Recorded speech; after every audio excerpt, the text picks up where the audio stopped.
please reconnect with your children. I froze and didn't know what to do. Not only did she do this, many guys did.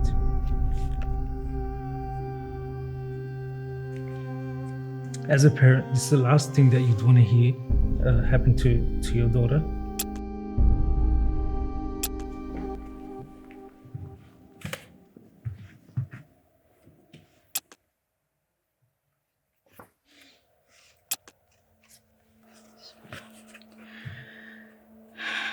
Okay. I've seen vapes and students walking into class high. I've seen boys and girls holding hands, dating, people making out, LGBTQ, boys touching each other and themselves in class, and so on.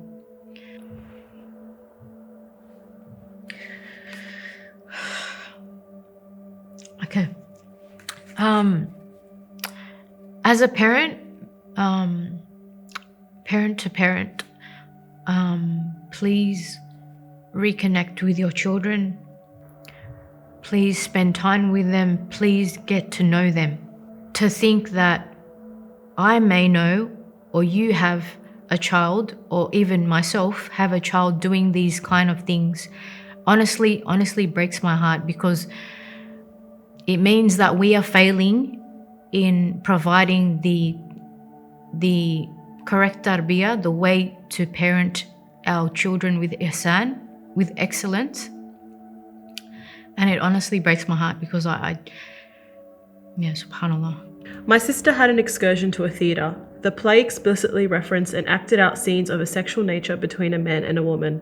Traumatic as it was, a female Muslim teacher was openly laughing during the course of this, and teaching the kids that this kind of entertainment was okay. So seeing as though this child is 13, I'm going to assume that they're in year 7. It's a bit strange that they are going to plays and watching sexual scenes. I think there needs to be more age-appropriate content. There is no reason why sexually explicit content should be a recommendation or should be mandatory in school anyway. It's a bit inappropriate that the teacher laughed and thought that this entertainment was okay. Islamically, of course, this entertainment is not okay, and students should not be exposed to this, whether it's at a young or an older age. I've always been called fat. And with that constant reminders from family, I've formed the perspective that I need to lose weight and be skinny. Truth is, I don't even know what skinny is or what I want to look like. All I know is I don't want to look like me. My initial thought to that is, I'm so sorry that this is how you're feeling.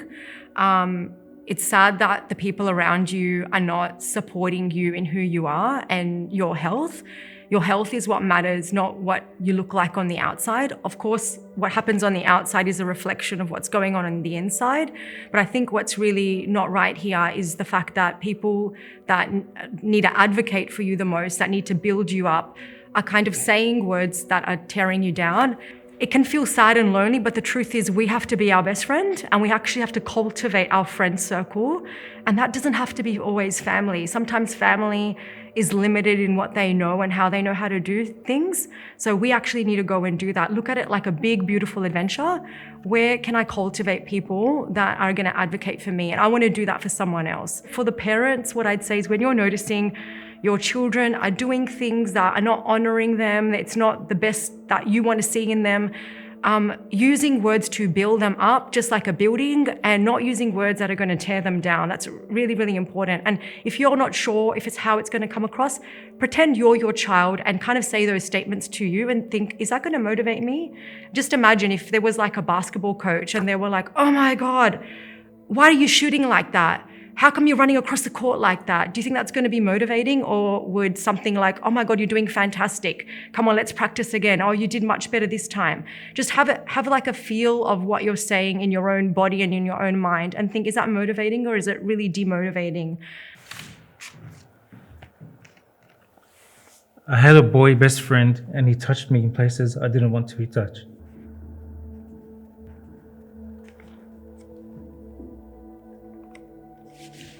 I froze and didn't know what to do. Not only did she do this, many guys did.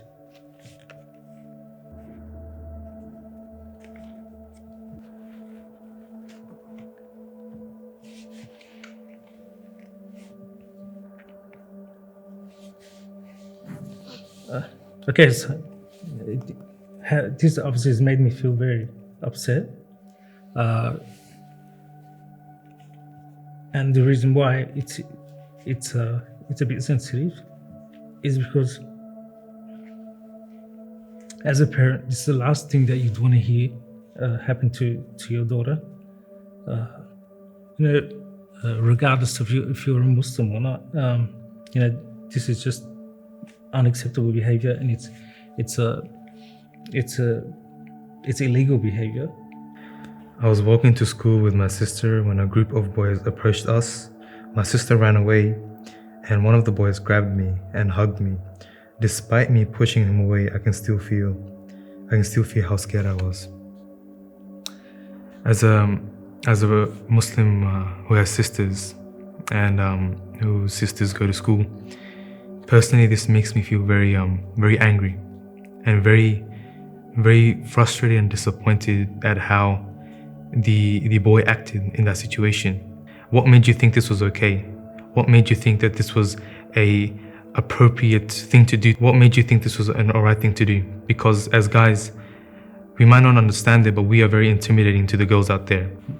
My advice to the person that this has happened to is you don't have to feel alone in this situation.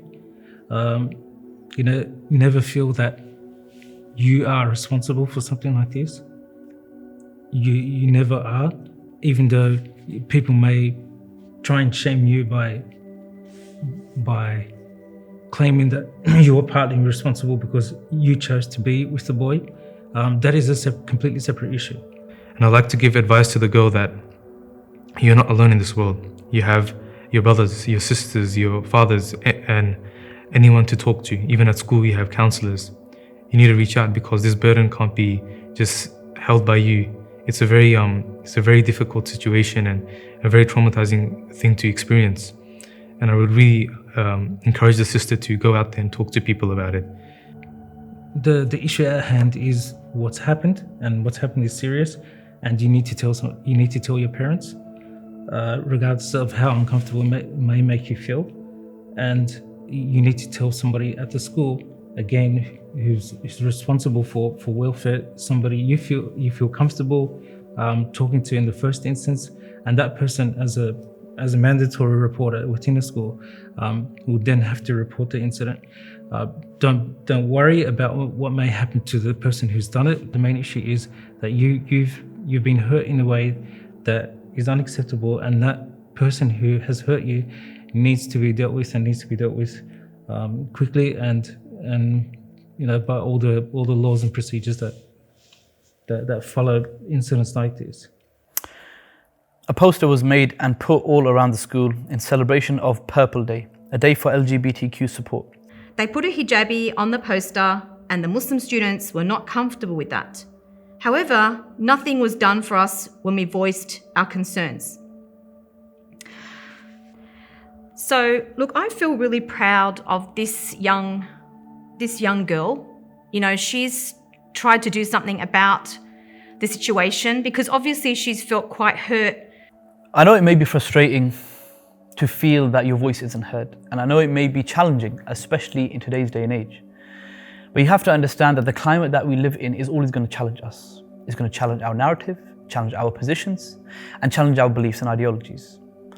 But in this climate, never get frustrated and never think that your voice isn't being heard, because Allah subhanahu wa ta'ala is always with us. And that's the first thing to know. Secondly, it's very, very important to understand that when you are being faced with such challenges that conflict your faith, then it's very, very important to remain patient, remain steadfast, and use this as an opportunity to embody yourself and throw yourself into the identity of your own faith.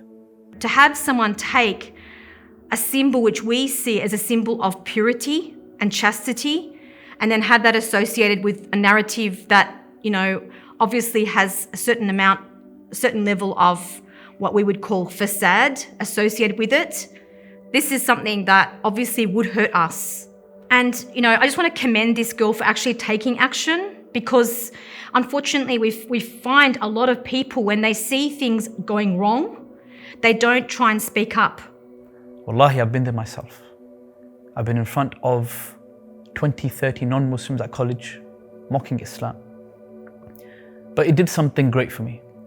It forced me into a relationship with Allah subhanahu wa ta'ala where I depended only on Him. And it gave me the thirst to want to go and seek knowledge, to understand how to defend my religion. And then through this quest, alhamdulillah, I was able to solidify my iman and create that element of steadfastness within my own life. But had I not been challenged, had I not been frustrated, had I not found doors closing in on me, maybe I would have never gone and pursued seeking knowledge.